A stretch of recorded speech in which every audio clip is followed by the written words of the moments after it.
ادھر ضلع بارہمولہ کے ٹاؤن ہال کنزر میں بارانی علاقوں میں زرعی پیداوار کے نظام کو مضبوط بنانے کے لیے یک روزہ پروگرام کا انعقاد کیا گیا، جس میں زمینداروں، زرعی ماہرین اور مقامی لوگوں نے بڑی تعداد میں شرکت کی۔ اس موقع پر رکن اسمبلی گلمرگ فاروق احمد شاہ نے مہمان خصوصی کے طور پر شرکت کی۔ اس دوران اپنے خطاب میں انہوں نے کہا کہ بارانی علاقوں کی زراعت کو پائیدار بنانے کے لیے اس طرح کے اقدامات وقت کی اہم ضرورت ہے۔ انہوں نے کہا کہ حکومت کسانوں کو جدید طریقے کاشت، پانی کے مؤثر استعمال اور نئی ٹیکنالوجی سے روشناس کرانے کے لیے ایسے پروگرامز کا انعقاد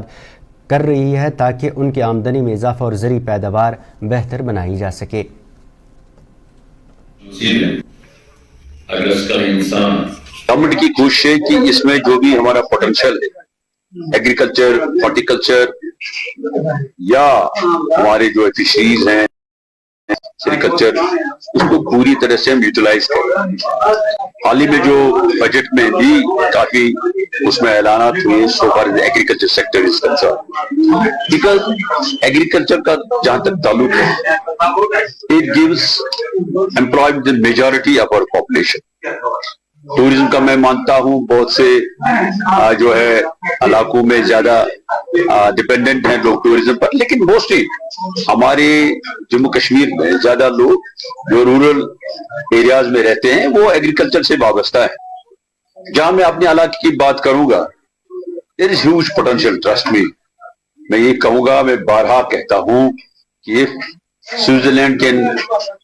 جو ہے they can rule the world with tourism and agro-based products. We can be the mini Switzerland in this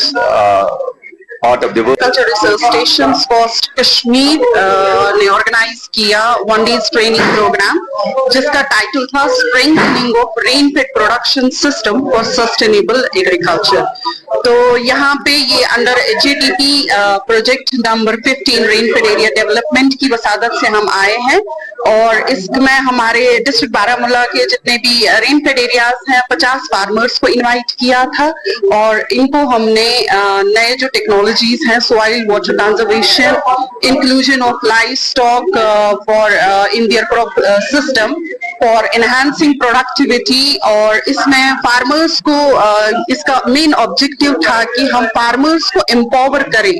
climate smart اور فیوچر جو بھی ہمارے ریسورس ایفیشینٹ پریکٹسز ہیں، سو دیٹ جو ہمارے ویلی کے فارمرز ہیں ان کا لائیولی ہوڈ جو ہے وہ ہم سیکیور